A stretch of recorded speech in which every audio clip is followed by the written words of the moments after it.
Pure and Consuming Terror, an LSD Trip Report by Neri. This story starts in my bedroom, a fairly cold, damp, and small space. It wasn't the best room, but it was mine and I loved it. At the time, I had been having a hard couple of weeks with my mental health, suffering some fairly severe anxiety and stress issues. I have suffered with anxiety all of my grown life, but it gets more severe during times of high stress. At the time, work was very stressful. In addition to that, my country was under strict social restrictions due to the COVID-19 pandemic. All of these factors combined make for a very bad situation to be taking a psychedelic, but at the time I underestimated the power of LSD and did not respect it as I should have. I decided in the morning to take some of the LSD I had bought online a few months ago, after a particularly difficult night. This was motivated by a past positive experience I have had with psychedelics, mostly psilocybin, which had really changed my worldview and helped a lot with my long-term mental health issues. I was aiming to get some clarity on the causes for my anxieties and potentially to access some of the difficult truth that I was in denial about. I took the tab, Unknown Strength, in the late morning, as I knew LSD lasts a long time and I wanted it to be done at a reasonable time for sleeping. I stuck it on my tongue and let it sit for a while, then chewed it up and swallowed. At the time I didn't think much of it, I just watched some miscellaneous videos on my computer. At an hour, I was starting to feel the effects. I felt a bit wobbly and strange, and the music I was listening to at the time started to really feel very intense and almost take over my mind. At this point I would describe the feeling as fairly positive. I put on some of my favorite music on my phone and went to lie down on my bed and listen to it. I was still alone in my room. I lived in a shared household at the time and my plan was largely to keep to myself. I hadn't informed anyone else I was going to be tripping. At 3 hours I had been listening to the music for a very long time and I had really been entranced by it. I was experiencing intense visuals which were very geometrical and consisted of thousands of infinitely tessellating fractals. It was really very beautiful but also incredibly intense. At this point I felt inspired to go and create some art, so I got out my sketch pad and a pen and started jotting down endless geometric patterns, combined with many human eyes. I was just allowing my brain to take the wheel with the drawing and almost moving the pen on autopilot slowly. At some point I went to the toilet as I had been drinking a lot of water and it was making its way through me. I remember feeling a bit anxious about this as I didn't want my housemates to notice my state. I think I was stuck in the bathroom for about 15 minutes as I was struggling to function properly. I continued with the drawing for around a half an hour and then headed back to bed to listen to some relaxing music as I started to feel a bit overwhelmed. At 4 hours I don't remember much of what happened between the drawing and now, but I remember this very vividly. I sat on the corner of my bed and suddenly out of nowhere I just knew that I was dead. I was suddenly 100% unequivocally convinced that I had died in my bed and was now experiencing some sort of afterlife. At this point I was still experiencing strong visuals, but they were almost in the background of my mind as a feeling of sheer panic set in. My perception of time slowed down to a sheer standstill, and I was completely overwhelmed by anxiety. I was shaking and sweating, and I looked at myself in the mirror in my room and it felt like I was looking at someone else. I kind of knew logically that it was me, but it didn't feel like me. It's hard to explain. I felt completely disassociated from my body, and my physical form felt more like a curiosity. At this point I was completely and utterly out of my depth. 4 hours and 15 minutes. From now on I was just in a state of complete living nightmare. I went and sat in a spot in my room where the heating unit was, leaning against it and covering myself in a blanket. The physical sensation of heat was giving me a very faint kind of grounding, but I still was 100% convinced that I was not alive, and that this was me forever now. At 5 hours and 30 minutes, I had just been sitting against the heater for about an hour. I was trying to calm myself down by watching some random calming videos on YouTube and eating some snacks. However, I was still in a state of complete fear and panic. I cannot even describe this feeling as it is completely incomparable to any level of fear I've ever experienced in my life. I did not fear death, I feared the infinity of potential suffering that could exist. I feared the feeling of experiencing this fear for an eternity and being unable to ever escape it. I could not even kill myself to end it, as I were already dead. My poor brain had just completely melted into a soup of one pure raw emotion: fear. My vision was completely tunneled. I was shaking and my legs were spasming. I would imagine my heart rate was high at this point, but I did not check. I periodically checked myself in the mirror to see if my pupils were dilated and almost tried to convince myself that I was high, but I still could not shake the absolute certainty of the feeling that I was dead. In fact, at this point I had the feeling that I had died 1,000 times over, and I'm not even sure what that means or where it came from. At 9 hours, I had been stuck in a cycle of lying in bed, leaning against my heater, and occasionally using my computer to access some relaxing or nature-based videos to try and soothe myself. I was urinating very frequently as I had been drinking a very high amount of water, as for some reason I felt like it would help me. In hindsight, I may have given myself some mild form of hyponatremia, which would have only added to my negative experience. Every time I went to the toilet, I was terrified. I found the room so scary as it was very dark and dingy, and also did not feel private from my housemates. I had severe anxiety about my housemates finding out about everything when they came into my room and found my body. I think this situation of being alone and feeling worried about others finding out about the trip was a major cause of all the anxiety I experienced during the trip. The visuals were largely over at this point, with just some residual minor disturbances to my vision. This, however, did not give me any mental relief. I still felt like I was dead, and I had been sent to hell. This hell for me was experiencing this feeling of complete, overwhelming anxiety forever. The anxiety fed anxiety about being anxious, and formed a vicious cycle that I did not have the mental fortitude to break. At 18 hours, not much had changed over the 9 hours from the last paragraph. I felt completely overwhelmed by fear and was stuck in a constant loop of the bathroom, my bed, the heater, and trying to soothe myself with the various online resources. At this point, I had not had any human contact in around 24 hours or more, and I felt completely insane.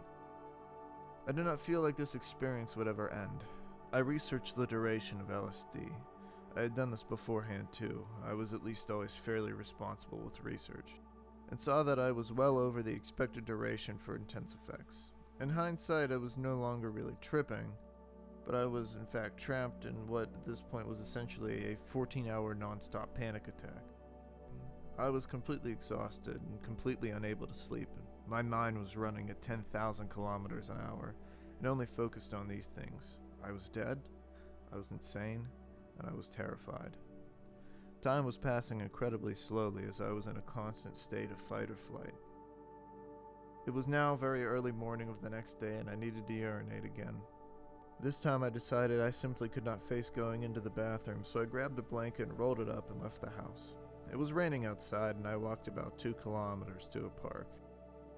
I had intended to sit in the park with a blanket, but when I got there I realized this made no sense. I climbed up a muddy slope into some trees in the park, slipping many times as the ground was wet, and urinated into the bushes. I stood there for maybe 15 more minutes and headed back home. It took me a while to get back home, and when I did I went straight back into my bedroom.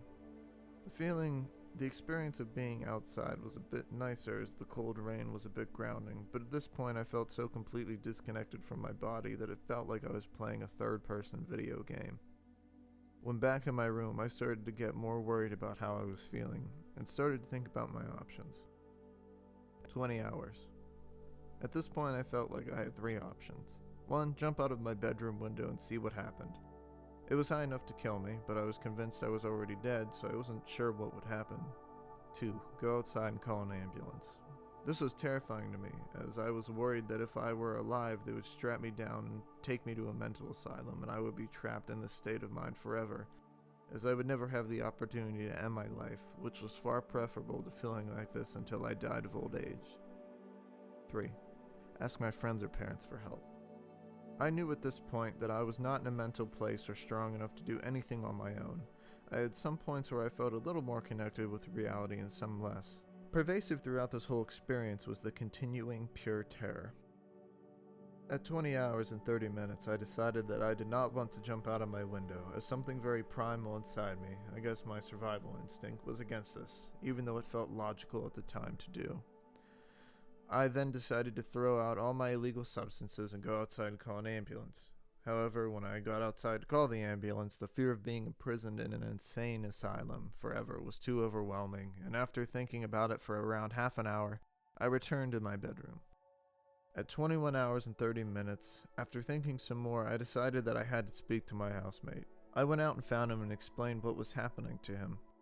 At the time, I had a very strong feeling that he did not really exist and was just a figment of my imagination, but I figured there was no harm in speaking to him.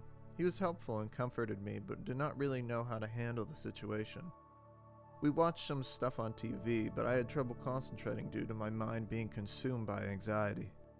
I repeatedly asked my housemate to reassure me that he was real, and he did, and reassuring me I was fine.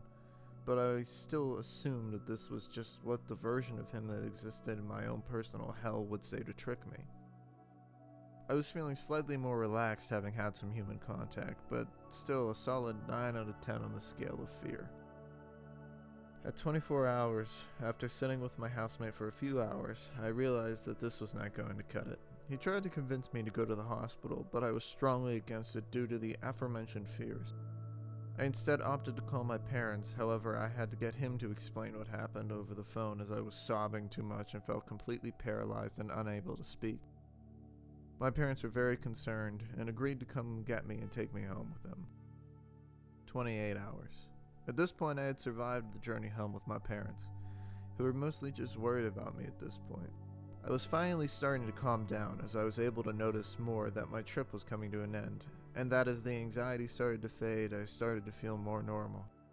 I eventually finally managed to sleep for a bit. I will end the time-based prompts here and talk a bit more about the aftermath. For a few days after the experience, I struggled getting to sleep at all. Any slight thought about the nature of reality would trigger these feelings of me being dead and everything not being real and part of my personal hell again. I felt very disassociated from my body from this period. I had little appetite and did not have that many bodily sensations in general. These were, I guess, just the aftermath of the extremely long panic attack and traumatic experience. Over the course of the next few days, the recurrent panic attacks became less frequent and severe. At first I had to sleep in the same bed as someone else, but after around 3 days I started being able to sleep alone. For the first week or so afterwards, I had to have someone in the same building as me at all times, or I would immediately have a panic attack. For the first 3 to 4 days, they had to be in the same room.